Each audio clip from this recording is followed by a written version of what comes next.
Bismillahirrahmanirrahim. Assalamualaikum warahmatullahi wabarakatuh.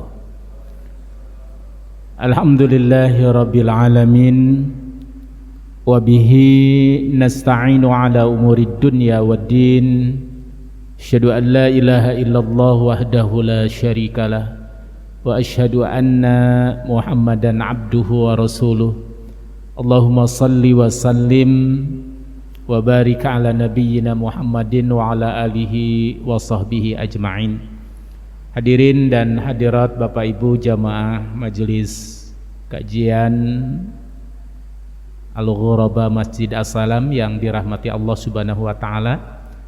Pertama-tama tidak henti-hentinya kita bersyukur kepada Allah Subhanahu wa taala yang hingga sampai saat ini Allah Subhanahu wa taala masih memberikan kenikmatan kepada kita semua, wabil khusus nikmat sehat walafiat, sehingga kita bisa bersama-sama hadir kembali bermuajahah bertatap muka di majelis yang mulia ini.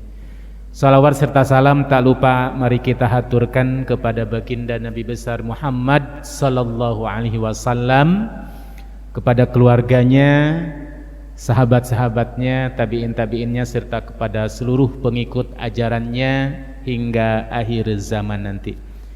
Bapak Ibu rahimakumullah, tema kajian kita pada kesempatan malam hari ini sebagaimana tadi disampaikan oleh pengantar acara, kita akan bersama mengurai kembali dan mempertajam kembali seputar tentang fikih kurban ya. Karena sekarang kita sudah memasuki bulan Dzulhijjah insyaallah ya, sebentar lagi kita akan masuki bulan Dzulhijjah dan kita sudah berada di pekan-pekan terakhir kalau tidak salah di bulan Dzulqa'dah ini. Nah, ada salah satu di antara sekian amalan unggulan kita di bulan Dzulhijjah ini nanti, yaitu penyembelihan ibadah hewan kurban. Nah, oleh karena itulah maka pada kesempatan malam hari ini kita akan mencoba melihat seputar tentang hukum-hukumnya. Kalau hikmahnya, pesannya sudah dibahas pada pekan yang lalu kalau tidak salah. Kita akan langsung membahas seputar tentang fikih kurbannya, dan insya Allah ini tidak mungkin selesai satu kali pertemuan. Sepertinya kita akan bahas dalam beberapa pertemuan yang akan datang. Nah, rujukan kita pada kesempatan malam hari ini adalah Al-Fiqhul Islami wa Adillatuhu, karangan Syekh Wahbah Al-Juhaili. Mungkin nanti sedikit diberikan dan ditambahkan referensi lain ya. Kita akan melihat seputar tentang fikih kurban ditinjau dari 4 mazhab fikih. Karena kalau berbicara tentang fikih itu biasanya syarat dengan khilafiyah, dengan perbedaan ya. Nah, dalam kitab ini disebutkan al-mabhasul awal ta'riful uzhiyah wa masyru'iyatuha wa hukmuha. Pembahasan tentang fikih kurban yang pertama yang akan kita bahas tentang ta'riful udhiyah ya. Ta'rif itu artinya definisi. Biasanya para ulama fikih ketika akan membahas tema-tema tentang fikih, itu yang pertama kali dibahas biasanya adalah seputar ta'rif dulu Bapak Ibu. Ta'rif itu artinya apa Pak? Definisi ya, mengenal dulu tentang definisi suatu amalan ibadah ya. Nah, di malam hari ini kita awali dengan pembahasan definisi tentang hewan kurban dan pensyariatannya, hukum-hukumnya. Nah, dalam kitab ini disebutkan ta'riful udhiyah, definisi hewan kurban. Itu kalau dalam istilah ulama fikih, hewan kurban itu disebut udhiyah Bapak Ibu. Mungkin istilah ini tidak begitu populer ya, Karena kita taunya hewan kurban. Ya. Tapi dalam kitab fikih namanya udhiyah. Ya. Sembelihan. Kalau udhiyah itu artinya kalau kita terjemahkan. Al-udhiyatul lughatan. Jadi al-udhiyah secara bahasa ismun lima yudhahha bihi, sesuatu yang disembelih, itu namanya udhiyah Bapak Ibu. Domba disembelih udhiyah, unta disembelih udhiyah, kambing sembelih udhiyah, gitu ya. Au lima yudbahu ayyam Aidil Adha. Jadi disebut hewan sembelihan kurban itu dalam istilah fikih udhiyah itu karena hewan ini disembelih di hari ya, salah satu di antara 2 hari raya umat Islam. Hari raya apa namanya? Aidil Adha. Ya, Aid artinya hari raya, Adha sembelihan. Hari raya menyembelih. Karena kata Nabi dalam sebuah hadis yang lain, al-Aid aidani, di dalam Islam itu yang namanya hari itu, hari raya itu cuma 2, Pak. Yang pertama Idul Fitri, yang kedua Idul Adha. Idul Fitri artinya yauma yuftirun nas. Aid hari raya, Fitri. Kata Nabi, Idul Fitri yauma yuftirun nas, hari raya di mana orang-orang di waktu itu makan pagi kembali. Ya, karena kalau di bulan Ramadan kan nggak pernah makan pagi, betul nggak Pak? Makannya malam, sahur gitu kan.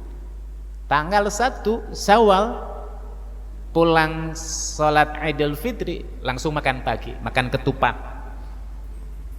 Jadi kalau kita sering Idul Fitri itu apa Pak? Hari raya makan pagi lagi gitu. Fitri, futur itu makan pagi Bapak.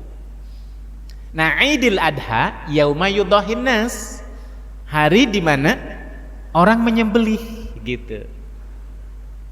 Nah, sembelihannya yang dilakukan di hari raya Idul Adha disebut apa Pak? Al-udhiyah gitu. Jadi sembelihan. Makanya di sini sebutkan fal udhiyatu ma yudbahu fi yaumil adha. Jadi udhiyah itu hewan sembelihan yang disembelih pada hari raya Idul Adha. Kita sering menyebutnya hewan kurban. Bukan hewan udhiyah ya, hewan kurban. Kenapa Bapak Ibu? Nah, nanti ada penjelasannya. Itu secara bahasa. Wa fikhan, sementara menurut istilah fikih, hiya dzabhu hayawanin makhsusin biniyatil qurbah. Nah, di sini Bapak Ibu. Hewan yang disembelih, yang hewan itu khusus diniatkan untuk mendekatkan diri kepada Allah. Mendekatkan diri dalam bahasa Arab itu disebut kurban, kurbah. Maka disebutlah hewan sembelihannya itu disebut hewan kurban. Jadi tidak apa-apa juga Bapak Ibu. Kita menamakan, memberikan nama hewan yang disembelih di hari raya Idul Adha itu disebut hewan kurban. Udhiyah boleh, hewan kurban juga boleh. Ya. Kurban diambil dari kata qarraba. Yuqarribu taqarruban. Kurbanan. Artinya mendekatkan diri kepada Allah Subhanahu wa ta'ala. Jadi hewan ini bukan disembelih hanya sebatas untuk berbagi bersama fakir miskin saja, bukan. Tapi ada nuansa ritualnya Bapak Ibu, nuansa ta'abudinya, nuansa ibadahnya sangat kental gitu kan. Dan pekan yang lalu sudah kita bahas, itu belajar dari sejarah bagaimana perjuangan siapa? Nabi Ibrahim, ya, mendekatkan diri. Intinya itu bukan hanya sekedar berbagi daging, bukan. Walaupun itu hikmahnya di hari raya Idul Adha kita bisa berbagi dengan sesama fakir miskin yang mungkin tidak atau jarang makan daging, katakanlah seperti itu. Tapi lebih dari itu adalah bagaimana pada hari itu seseorang ditarbiyah, dilatih oleh Allah Subhanahu wa taala untuk menjadi pribadi yang siap mendekatkan kepada Allah dengan mengorbankan segala apa yang dimilikinya. Seperti berkorbannya Nabi Ibrahim yang berawal mau mengorbankan anaknya, yang kemudian diganti dengan apa? Seekor domba itu. Ya. Karena kalau bicara tentang daging dan darah, kata Allah apa?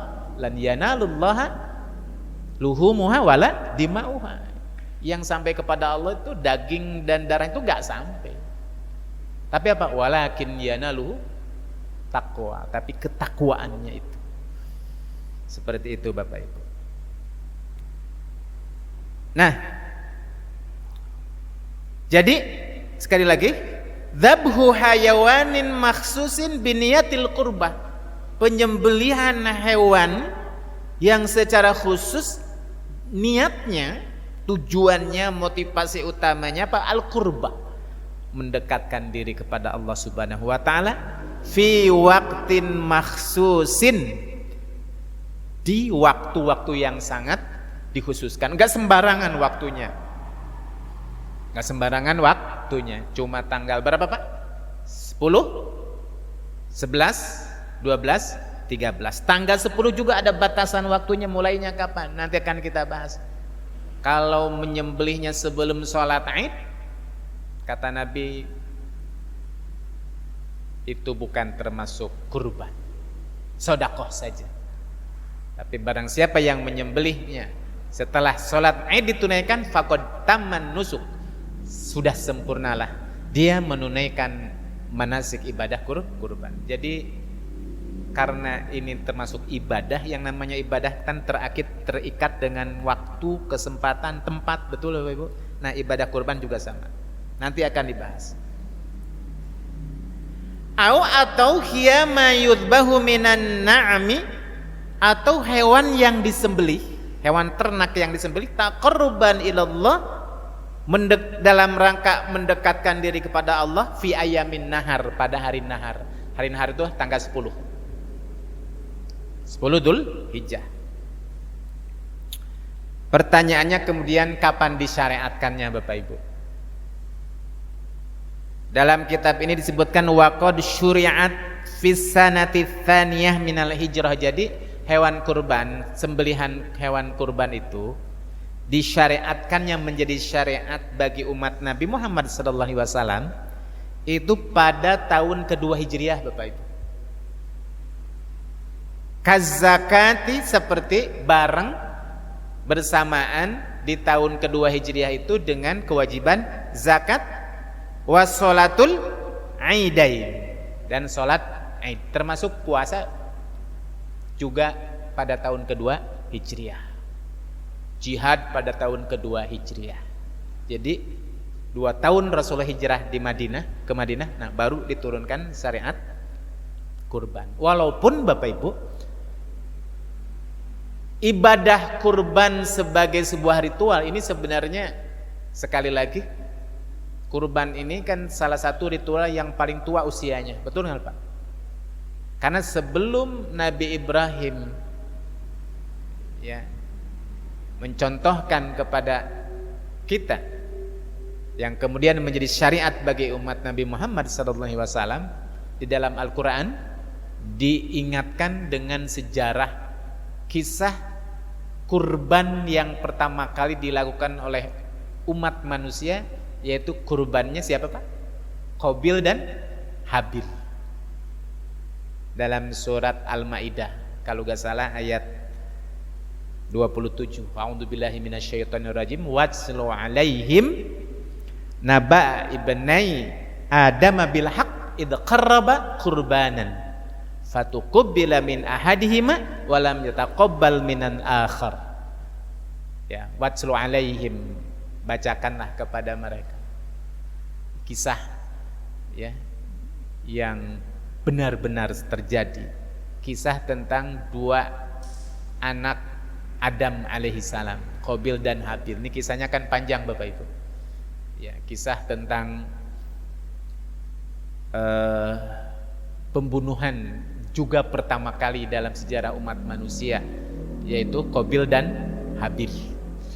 Ya, ceritanya dulu Ibunda Hawa alaihissalam di saat melahirkan putra-putrinya itu selalu melahirkan anaknya itu dalam keadaan kembar. Pertama Qabil lahir bersama saudara kembarannya perempuan. Menurut sebuah riwayat namanya itu perempuan namanya itu Iklimah. Nah, gak lama kemudian lahir tuh Habil bersama saudara perempuannya juga, ya, namanya kalau tidak salah menurut sebuah riwayat Layuda. Nah, syariat pada waktu itu menetapkan bahwa proses pernikahan itu diperbolehkan nikah tapi tidak dengan saudara kembarannya, harus dengan saudara silang gitu Bapak Ibu. Qabil gak boleh nikah dengan Iklimah, tapi nikahnya harus dengan Layuda, adiknya Habil gitu. Habil nikahnya harus dengan Iklimah. Nah, singkat cerita apa? Qabil gak mau gitu kan. Kenapa? Pinginnya sama Iklimah. Pinginnya sama Iklimah. Akhirnya disyariatkanlah, disuruhlah berkurban. Kan itu ya.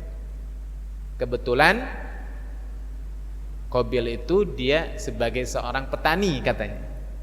Kerjanya itu bercocok tanam.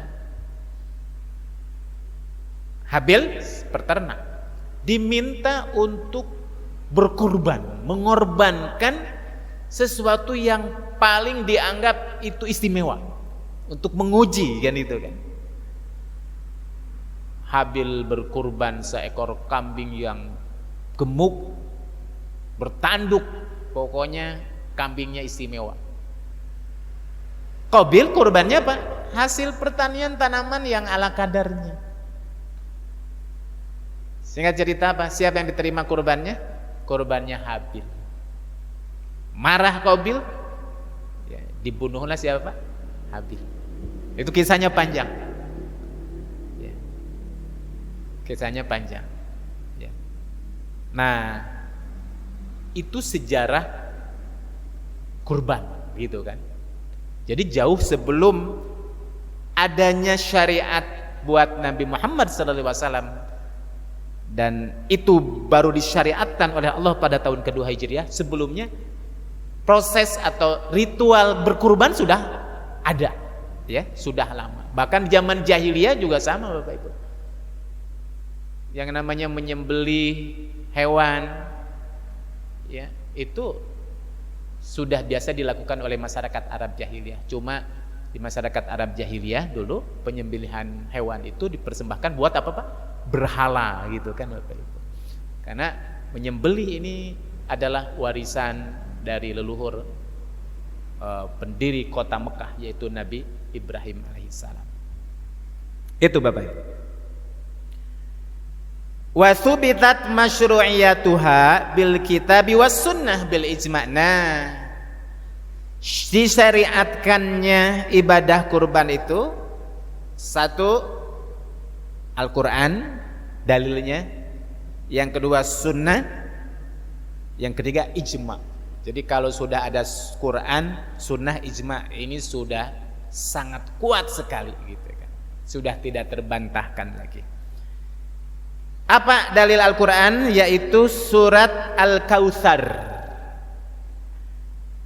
Kitab atau dalil yang diambil dari ayat Al-Quran tentang perintah untuk berkurban, yaitu surat Al-Kautsar Bapak Ibu. Inna a'tainakal kautsar fasalli li rabbika wanhar inna syani'aka huwal abtar. Fasalli li rabbika wanhar. Ini dalilnya. Fasalli, salatlah engkau, li rabbika untukmu, wanhar, dan sembelihlah. Nah, para ulama mufassirin rata-rata menjelaskan bahwa yang dimaksud dengan fasalli itu sholat Idul Adha. Wanhar nanti setelah sholat Idul Adha sembelihlah, gitu Bapak. Nah, ayat ini mulai nanti masuki bulan Dzulhijjah mulai sering dibaca dan dipopulerkan oleh para ulama, para ustadz. Kenapa? Karena ketika akan bicara mengawali tentang kurban, ini ayat ini, ya. Wa ammas sunnah, adapun sunnah hadis Nabi. Jadi kalau di dalam sumber hukum Islam itu kan kalau Al-Quran, nah baru sunnah Nabi. Sumber Al-Quran sumber yang pertama, sunnah sumber hukum yang kedua. Adapun hadis Nabi diantaranya sangat banyak sekali. Di sini Imam Wahbah Zuhaili mengutip salah satu hadis Rasulullah, ma amila ibni Adam, tidak ada amalan anak cucu Adam yauman nahri, di hari nahar tanggal 10, amalan ahabbu ilallah, amalan yang paling dicintai oleh Allah, min iraqatid dam, kecuali mengucurkan darah. Maksud mengucurkan darah apa Pak? Menyembelih hewan. Innaha la ta'ti yaumal qiyamah, karena nanti hewan-hewan yang disembelih itu akan datang di hari kiamat biquruniha, dengan tanduk-tanduknya, wa azlafiha, dan kuku-kukunya, wa asy'ariha, dan bulu-bulunya. Wa inna dam la yaqa'u minallahi azza wa jalla bimakanin qabla an yaqa'u 'alal ard. Ketahuilah bahwa pahala kebaikan dari Allah Subhanahu wa taala itu akan sampai kepada Allah, ya. Kapan? Sebelum darah itu sampai ke bumi, ketika dikocorkan, maka itu sudah sampai kepada Allah Subhanahu wa taala. Fatibu biha nafsan, maka perbaikilah jiwa-jiwa kalian untuk bersiap-siap menyambut panggilan kurban ini. Ya, Bapak Ibu rahimakumullah, ini salah satu hadis atau sunnah Rasulullah yang mengajarkan kepada kita tentang salah satu amalan unggulan kita ketika berada di bulan Dzulhijjah ini. Begitu juga hadis Rasulullah sallallahu alaihi wasallam, dhaha Rasulullah sallallahu alaihi wasallam bikabsyaini amlihaini. Rasulullah menyembelih 2 gibas, 2 domba yang berwarna putih, akronaini, bertanduk. Fara'aituhu wadi'an qadamaihi, aku melihat Rasulullah pada waktu itu meletakkan kedua kakinya menginjak ala sifahiha, di lehernya, kemudian dia membaca wa yusamma wa yukabbar, yang mengucapkan bismillah, Allahu akbar, fadzabahahuma biyadihi, maka Rasulullah menyembelih kedua gibasnya itu dengan tangannya sendiri. Jadi Rasulullah itu kalau berkurban langsung dengan tangannya sendiri. Walaupun dalam sebuah riwayat Rasul juga pernah menyuruh untuk menyembelih unta miliknya kepada Sayyidina Ali untuk menyembelihnya. Nah, Bapak-Bapak, dan kalau sudah dalil Al-Quran, sudah dalil sunnah, maka ijma, kesepakatan para ulama ini tidak diperdebatkan lagi, bahwa para ulama sepakat bahwa kurban itu memang disyariatkan buat umat Nabi Muhammad sallallahu alaihi wasallam. Wal hikmatu min tasyri'iha, dan hikmah disyariatkannya apa gitu Bapak Ibu. Apa sih hikmahnya?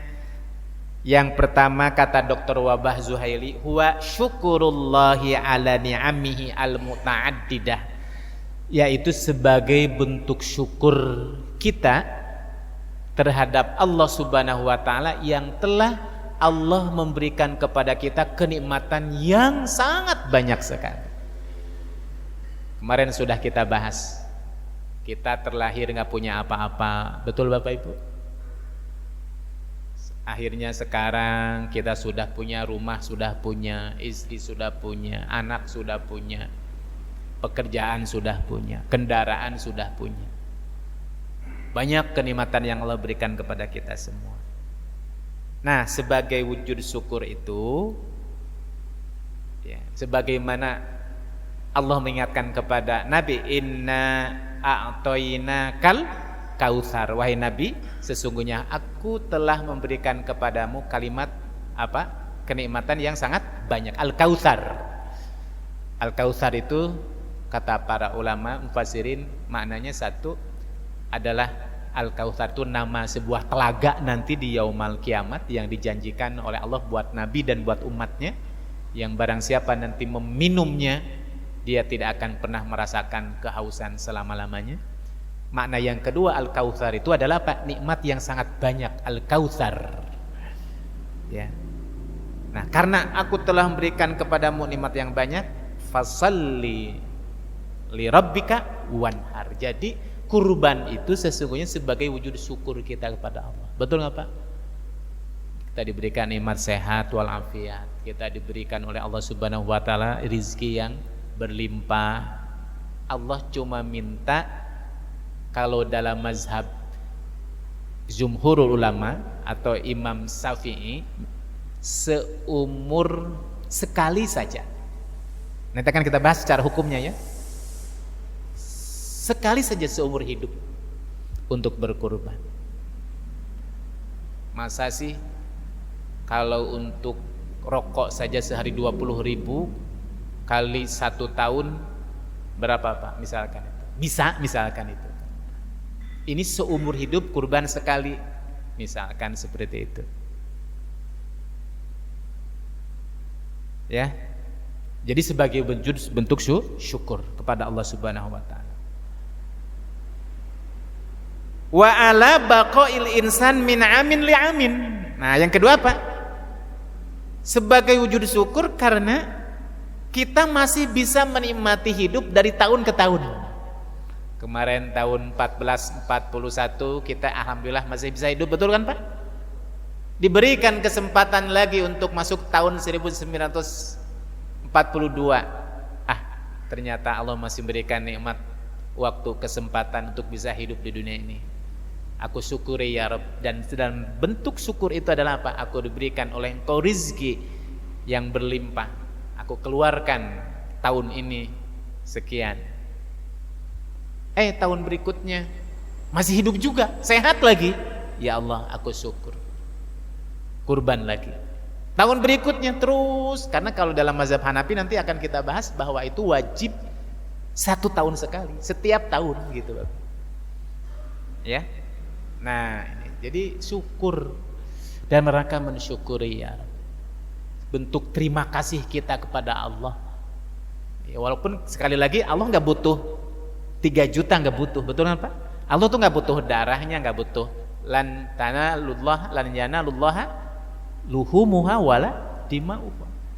Allah nggak butuh darah, nggak butuh dagingnya, tapi apa? Ketakwaan tadi, kesiapan, kerelaan untuk membelanjakan sebagian harta yang selama ini telah kita cari, pergi pagi pulang sore kita sudah dapatkan, kita berikan gitu kan, seperti itu. Nah, itu nilai itulah yang sampai kepada Allah Subhanahu wa taala. Ya, kalau daging dan darah enggak sampai, lan yanalallaha luhumuha wala dima'u. Kemudian apa Bapak Ibu? Walitakfiris sayyiati anhu. Nah, yang ketiga apa Pak? Litakfiris sayyiati anhu. Atau hikmahnya kurban itu adalah salah satu diantaranya untuk menutup atau sebagai kifarat sayyiati anhu. Mungkin selama 1 tahun ini yang namanya manusia kan tidak lepas dari kesalahan, betul Bapak Ibu? Dosa, hilaf, salah, pernah salah, dihapus, ditutup dengan kebaikan. Karena kata Nabi apa? Ittaqillah haitsuma kunta wa atbi'is sayyi'atal hasanata tamhuha.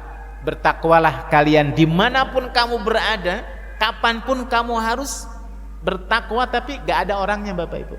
Siapa orang yang waktu 24 jam seumur hidupnya dia itu tidak pernah salah, gak ada orangnya. Allah tahu melalui lisan Nabi apa? Karena itu gak mungkin, bisa saja orang terlibat dalam kesalahan. Wa atbi'is sayyi'atal hasanata, ikuti itu keburukan yang mungkin pernah dilakukan di tahun itu apa? Dengan kebaikan tamhuha, maka akan terhapuskan. Nah, kebaikan salah satunya setiap 1 tahun sekali itu adalah apa Pak? Kurban. Gitu. Imma birtikabil mukhalafah. Nah, bisa jadi karena mungkin kita pernah melakukan hal-hal yang memang itu mukhalafah. Mukhalafah itu sesuatu yang bertentangan dengan syariat. Kita lakukan juga. Itu mukhalafah, menyalahi aturan Allah Subhanahu wa taala. Mungkin yang namanya manusia. Au naksil ma'murat. Naksil ma'murat itu apa, Bapak? Kita ya tidak maksimal ketika melakukan apa yang Allah perintahkan kepada kita. Kalau sholat mestinya khusyuk, kadang kita nggak khusyuk. Nah, itu kan kekurangan. Kalau puasa juga sama, ya. Atau apalah. Ketika kita melaksanakan perintah Allah, kita nggak sempurna, gitu kan. Ada saja kekurangan. Karena setiap amalan itu nggak ada yang sempurna. Setiap amalan seseorang itu tingkatannya orang itu beda-beda. Baca Quran ada tingkatan-tingkatannya. Puasa, sholat. Nah, untuk menyempurnakannya, maka diantaranya dengan kurban. Walitausiati ala usratil mudhahi wa ghairihim, atau dalam rangka untuk kita berbagi ya dengan keluarga, dengan fuqara fakir miskin, untuk saling ya memberikan hadiah.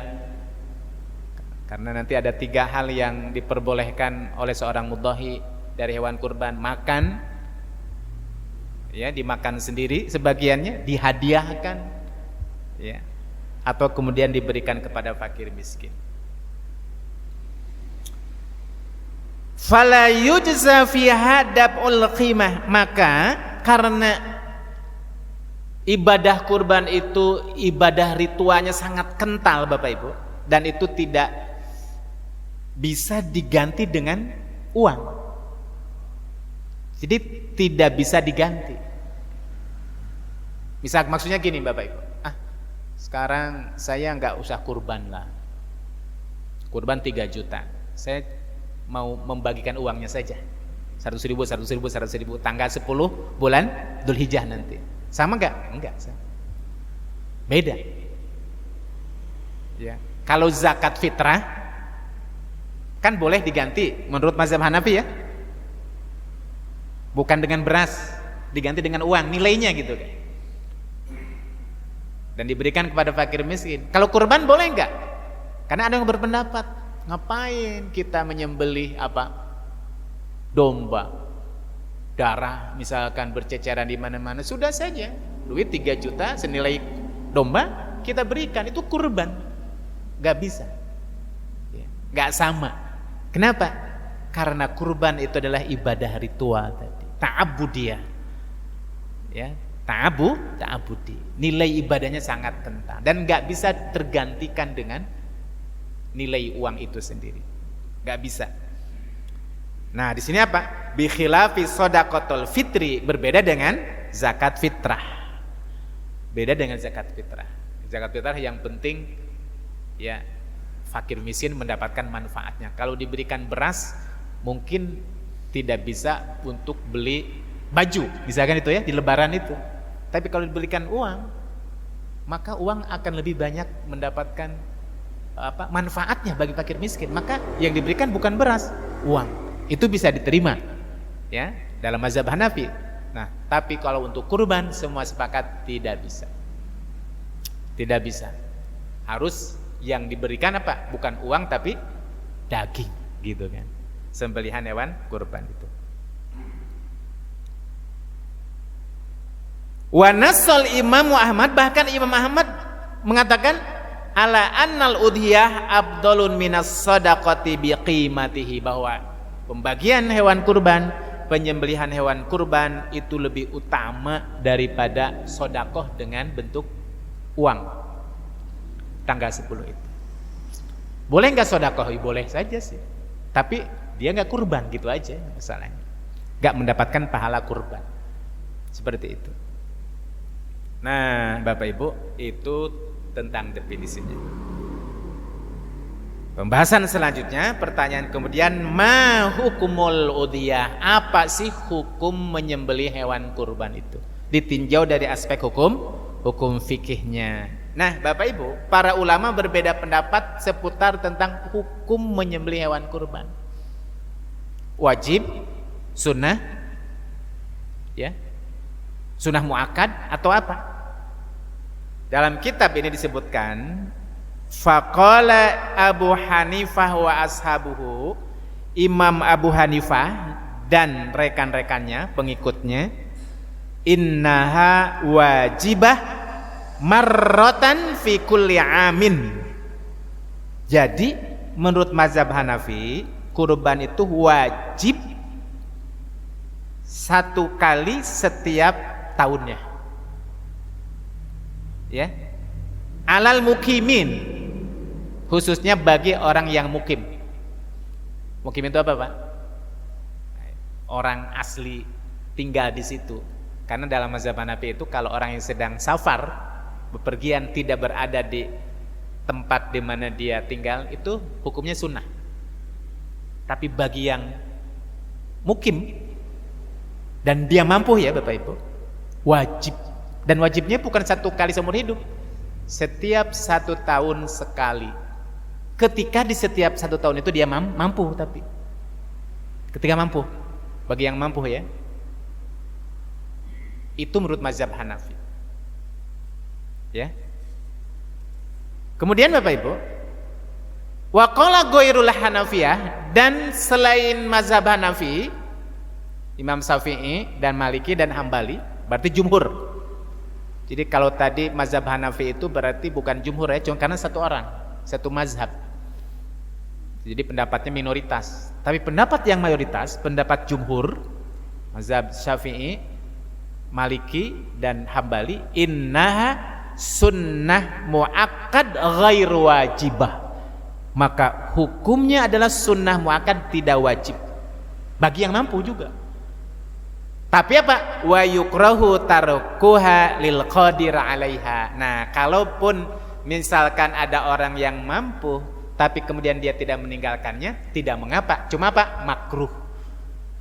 Karena kalau sunnah muakkad itu kan kalau bisa, sebisa mungkin jangan ditinggalkan, gitu maksudnya Bapak Ibu.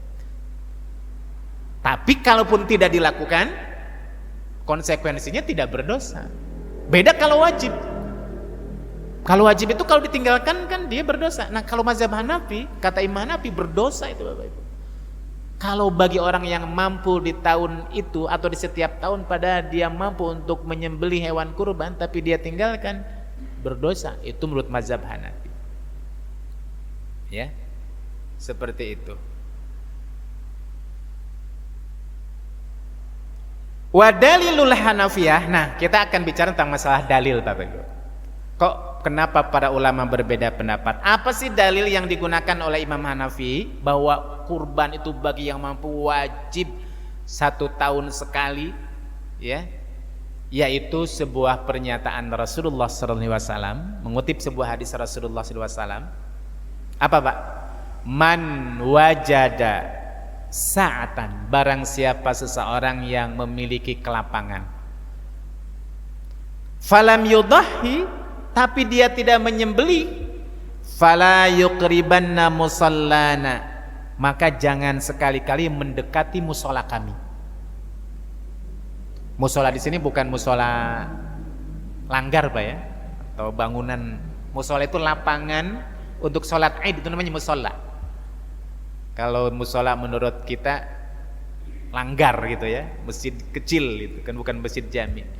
Musola itu lapangan. Jadi Nabi ketika musolat Idul Adha, dia berkata begitu, barang siapa yang hari ini dia punya kelapangan rezeki untuk menyembelih hewan kurban tapi dia tidak menyembelih, jangan kesini, maksudnya gitu, ya, pergi jauh, kayak gitulah. Imam Abu Hanifah ini warning dari Rasulullah itu begitu tegas, begitu jelas, berarti itu wajib, gitu Bapak Ibu. Itu menurut mazhab Hanafi, tapi para ulama berbicara selalu punya argumen yang berbeda. Nah, terus apa kata jumhurul ulama? Kenapa Imam Syafi'i, kenapa Imam Hambali, dan kenapa Imam Maliki berpendapat bahwa itu tidak wajib? Karena mereka punya dalil, ya. Ada hadis yang lain yang memalingkan perintah dari Nabi itu tidak menunjukkan wajib. Apa? Hadis Ummu Salamah, anna Rasulullah sallallahu alaihi wasallam, sesungguhnya Rasulullah sallallahu alaihi wasallam berkata, idza ra'aitumu hilali dzulhijjah, apabila kalian sudah melihat hilal di bulan Dzulhijjah, berarti tanggal 1 bulan Dzulhijjah, wa arada ahdukum an yudhhiya, dan salah seorang di antara kalian berkeinginan, berkehendak, bermaksud untuk menyembelih, falyumsik an sya'rihi wa azfarihi, maka biarkanlah rambutnya dan kukunya. Ya. Ini maksudnya apa, Pak? Ya, ini tentang amalan sunnah bagi Bapak Ibu yang besok nanti akan berkurban. Kalau sudah masuk tanggal 1, sebelum berkurban tanggal 10, itu rambut, kuku biarkan, jangan dipotong, maksudnya gitu, Pak. Ya. Nanti akan kita bahas. Ini amalan unggulan, amalan sunnah, dan salah satu di antara amalan pendukung yang akan kita dapatkan pahala dari Allah itu adalah tidak motong kuku. Walaupun larangan di sini tidak haram sih sebenarnya, hanya makruh saja. Ya, menurut jumhur ulama. Nah, dalam hadis ini ada kata-kata wa aroda ahadukum, apabila sudah masuk tanggal 10 bulan Dzulhijjah dan kalian punya keinginan gitu untuk menyembelih hewan kurban, kata Rasulullah, maka jangan motong kukunya, jangan motong rambutnya. Dipahami oleh jumhur ulama, di sini ada kata-kata dan kalian berkehendak, berkeinginan. Oh, kalau begitu berarti kurban itu pilihan, tidak menjadi sebuah keharusan, ya, seperti itu. Nah, ini dalil yang digunakan oleh para jumhur ulama.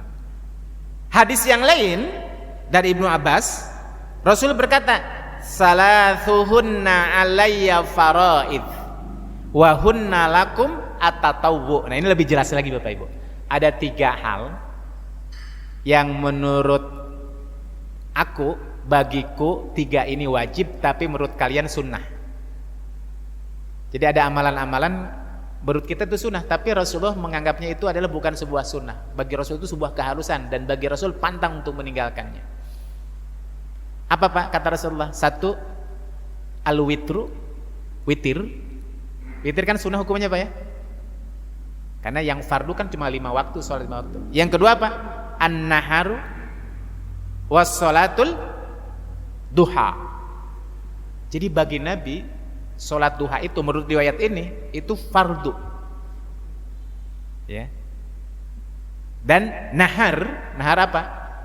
Yaitu menyembelih hewan kurban. Ini riwayat Tirmidzi. Dalam hadis riwayat yang lain, umirtu bin nahari wa huwa sunnatal lakum. Nah, aku diperintahkan oleh Allah untuk menyembelih, wa huwa sunnatal lakum, dan itu sunnah buat kalian. Dari sini kemudian jumhur ulama berpendapat bahwa sesungguhnya apa, Bapak Ibu? Oh, kalau begitu menyembelih hewan kurban itu adalah tidak wajib, tidak fardu, yang harus dilakukan seumur hidup setiap 1 tahun sekali. Ditambah lagi di sini, dikuatkan lagi oleh jumhur ulama. Apa? Anna Abu Bakrin wa Umar kana la yudhiyani. Pernah suatu ketika Abu Bakar dan Umar suatu saat tidak menyembelih hewan kurban. Kita tahu Bapak Ibu, Abu Bakar dan Umar itu kan sahabat yang termasuk dari 10 sahabat yang dijamin masuk surga, ya. Berarti kita tahu bagaimana antusiasme beliau dalam masalah amal saleh. Nah, orang sehebat Abu Bakar As-Siddiq saja yang dijamin masuk surga, di antara 10 orang yang dijamin masuk surga, dia pernah tidak menyembelih hewan kurban, gitu maksudnya Pak. Kalau dia menyembelih hewan kurban, ya pasti pernah. Orang Utsman saja pernah menyumbangkan 200 untanya, bayangkan dalam perang Tabuk gitu kan. Masa sih kalau hanya menyembelih 1 ekor, enggak. Umar juga, Abu Bakar pernah bersedekahkan seluruh kekayaannya misalkan itu. Tapi dari sini kemudian disimpulkan, oh kalau begitu berarti bukan wajib. Ya. Bukan wajib. Seperti itu. Dan ini pendapat yang memang lebih kuat. Sunnah muakkad. Ya. Wa dalilu Syafi'iyah, dan dalil Imam Syafi'i, mazhab Syafi'i Bapak Ibu, annal udhiyah, bahwa menyembelih hewan kurban itu sunnatun kifayah likulli baitin. Sunnah kifayah likulli baitin itu Bapak Ibu. Jadi dalam mazhab Syafi'i itu sunnah ada 2. Ada sunnah ain, ada sunnah kifayah. Sebagaimana fardu, ada fardu ain, fardu kifayah Pak ya. Nah, sunnah ain itu adalah sunnah untuk setiap pribadi muslim bagi yang mampu. 1 tahun sekali. Itu namanya sunnah ain. Bukan 1 tahun sekali, seumur hidup bagi yang mampu. Nah, tapi bagi orang yang memang misalkan dia punya keluarga besar, punya banyak tanggungan, ya, maka cukup 1 keluarga 1 kambing. Maka anggota keluarganya dia sudah berhak mendapatkan pahala. Itu namanya apa? Sunnah kifayah. Ya. Bagi setiap 1 keluarga yang anggota keluarganya ada di bawah tanggung jawab si pengurban itu, nafkahnya. Ya. Di sini disebutkan wa dalil Syafi'iyah ala anal udhiyah sunnah kifayah likulli baitin. Adapun dalil Imam Syafi'i, mazhab Syafi'i, bahwa kurban itu adalah sunnah kifayah, cukup untuk 1 keluarga 1 kambing katakanlah, atau 1 hewan kurban. Hadis Mikhnab bin Sulaim, ya, hadis Mikhnab bin Sulaim, dia berkata, kunna wukufan ma'an Nabi, kami suatu ketika bersama-sama Nabi. Fasami'tuhu, kemudian aku mendengar dia berkata, ya ayyuhan nas, wahai manusia, ala kulli ahli baitin fi kulli amin udhiyah, bagi setiap 1 keluarga setiap tahun dia menyembelih hewan 1 kurban. 1 keluarga ya. Nah, wali anna sahabah kanu yudhahuna fi ahdihi, dan pada waktu itulah begitulah para sahabat di zaman Nabi, sebagaimana dalam riwayat yang lain, riwayat siapa? Abu Ayyub Al-Ansari, ketika ditanya, ya Abu Ayyub, kaifa kana ad-dhahaya fi ahdi Rasulillah, wa ya Abu Ayyub, bagaimana sih dulu hewan kurban di zaman Rasulullah sallallahu alaihi wasallam? Dia ditanya oleh seorang tabi'in. Dia jawab, Pak, kana, dulu ar-rajulu, kami di zaman Nabi dulu, ar-rajul, seorang laki-laki, seorang suami berkurban apa? Lahu wali ahli baiti, untuk dia dan untuk salah satu, untuk anggota keluarganya, ya, hatta tatabaha kama taro, hingga kemudian dalam perjalanan selanjutnya akhirnya orang berlomba-lomba untuk berkurban, sehingga masing-masing 1 ekor kambing untuk 1 orang. Tapi dulu di zaman Nabi kami berkurban 1 orang untuk 1 keluarga. Itu hadis yang lain. Makanya dalam mazhab Syafi'i bahwa hukum kurban itu 1 bisa sunnah kifayah, bagi seseorang yang kebetulan punya banyak anggota keluarga, boleh cukup 1 saja cukup, ya, itu diperbolehkan. Nah, Dalam pendapat yang lain, dalam mazhab Syafi'i juga bisa jadi penyembelihan hewan kurban itu sunnah ain gitu. Sunnah, tapi kesunahan itu berlaku buat setiap pribadi, satu orang satu kambing, tidak satu keluarga gitu. Apa dalilnya? Lihat. Wa dalilus Syafi'iyah, dan dalil Imam Syafi'i, mazhab Syafi'i, ala annal udhiyah sunnah ainin, bahwa penyembelihan hewan kurban itu sunnah bagi setiap pribadi muslim, lil munfarid ya, satu orang, fil umur itu satu kali seumur hidup, marrotan ya, jadi seumur hidup satu kali sudah. Jadi kalau kita seumur hidup sudah satu kali sudah cukup. Seperti haji, kalau haji kan fardu wajib seumur hidup sekali. Nah, kurban juga sama, kata Imam Syafi'i. Jadi kalau Bapak Ibu sudah satu kali, sudah memenuhi dan sudah menunaikan, itu sunnah ain. Kenapa? Dia berpendapat annal amra indahum la yaqtadi tiqrar, karena perintah berkurban itu dari Nabi atau dari Allah, fasholli li rabbika wanhar, itu perintah tidak menunjukkan untuk dilakukan secara berulang-ulang terus setiap satu tahun. Jadi artinya ketika orang sudah menunaikan sekali seumur hidup, berarti dia sudah cukup, artinya dia sudah menunaikan sunnah itu ya. Tapi kalau berjumhur ulama, kalau memang kita setiap tahun punya kesempatan, ada rezeki, ada, nah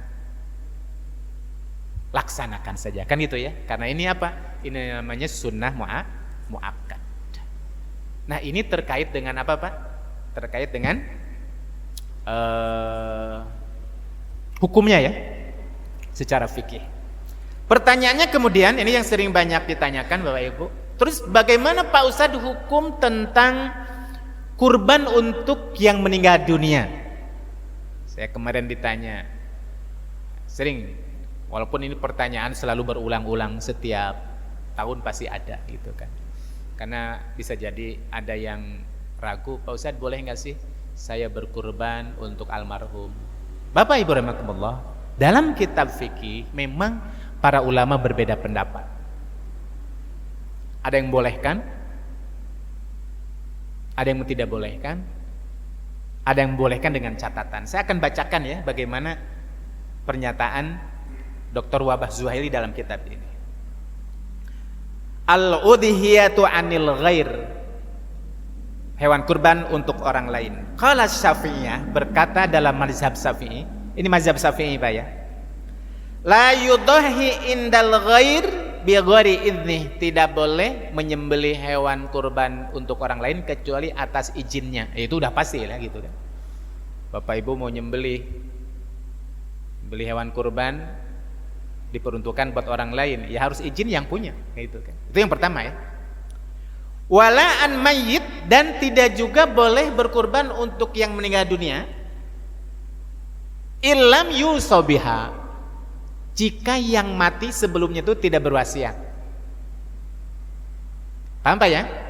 Jadi kalau misalkan almarhum gak pernah bilang apa-apa, kemudian anaknya berkurban untuk yang meninggal dunia, ini menurut pendapat yang pertama nih, apa? Gak usah, maksudnya gak usah dikurbanin gitu. Apa alasannya Bapak Ibu? Alasannya mengutip sebuah ayat, wa allaisa lil insani illa ma sa'a, tidaklah bagi manusia itu mendapatkan suatu pahala kecuali pahala itu didapatkan dari hasil usaha dia sendiri yang dia lakukan. Orang sudah meninggal dunia itu kan sudah putus, betul Mbak? Dia sudah tidak bisa apa-apa lagi, dan dia tidak bisa mengusahakan lagi, kesempatannya sudah nggak ada, umurnya sudah diambil, maka sudah selesai. Itu dalil yang digunakan oleh pendapat yang pertama. Tapi dia tidak berwasiat ya, ini tidak berwasiat. Lanjut Bapak Ibu. Fa in auso, nah di sini fa in auso biha jaza, Tapi kalau seandainya almarhum sebelum meninggal dunia pernah berwasiat, nah nanti emak kalau sudah meninggal dunia kamu punya rezeki, tolong kurbanin buat emak misalkan itu. Maka anaknya diperbolehkan, bahkan bukan diperbolehkan, ini wasiat. Wasiat itu harus ditunaikan Bapak Ibu ya.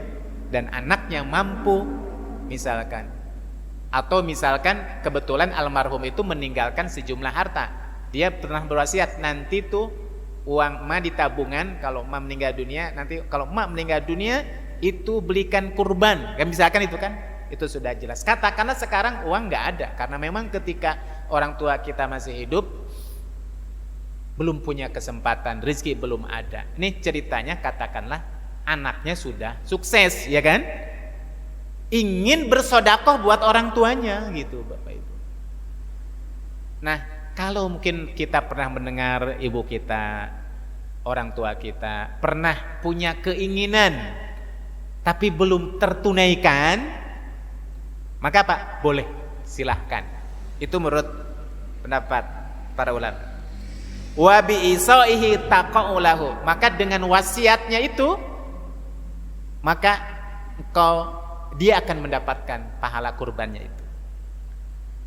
Wa yajibut tasaddaq bi jami'iha 'alal fuqara. Tapi Bapak Ibu, kalau seandainya nanti ada yang berkurban dan kurbannya adalah peruntukan atas nama yang meninggal dunia almarhum, nih kata pengarang kitab ini, maka dagingnya itu harus disodakokan semuanya. Paham Pak ya? Kan pengurban itu boleh mengambil sepertiganya, betul kan?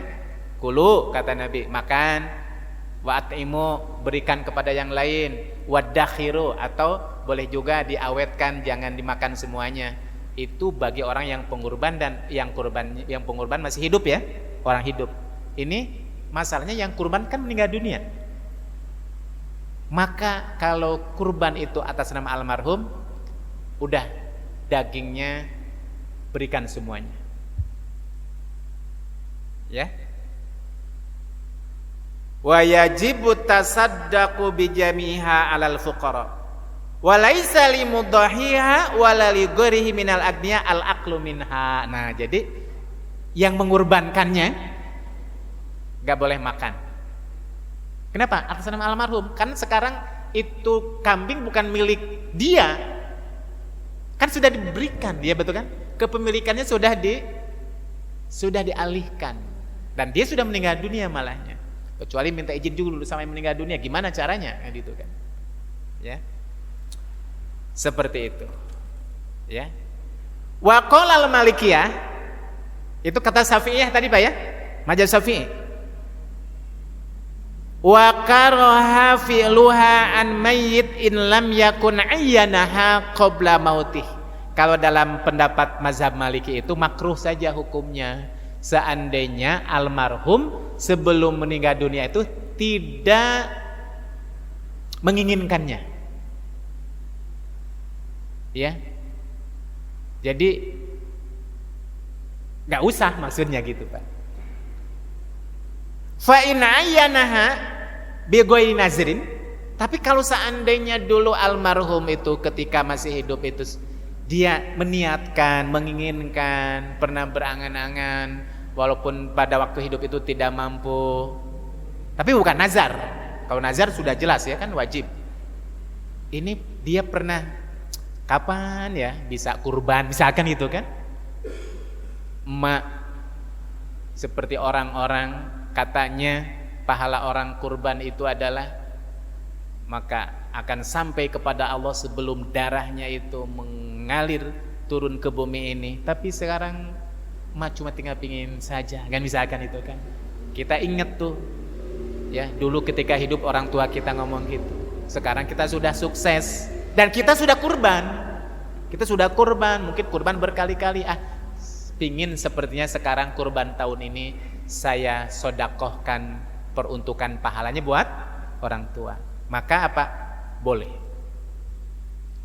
Nazaba lil waris infazuha.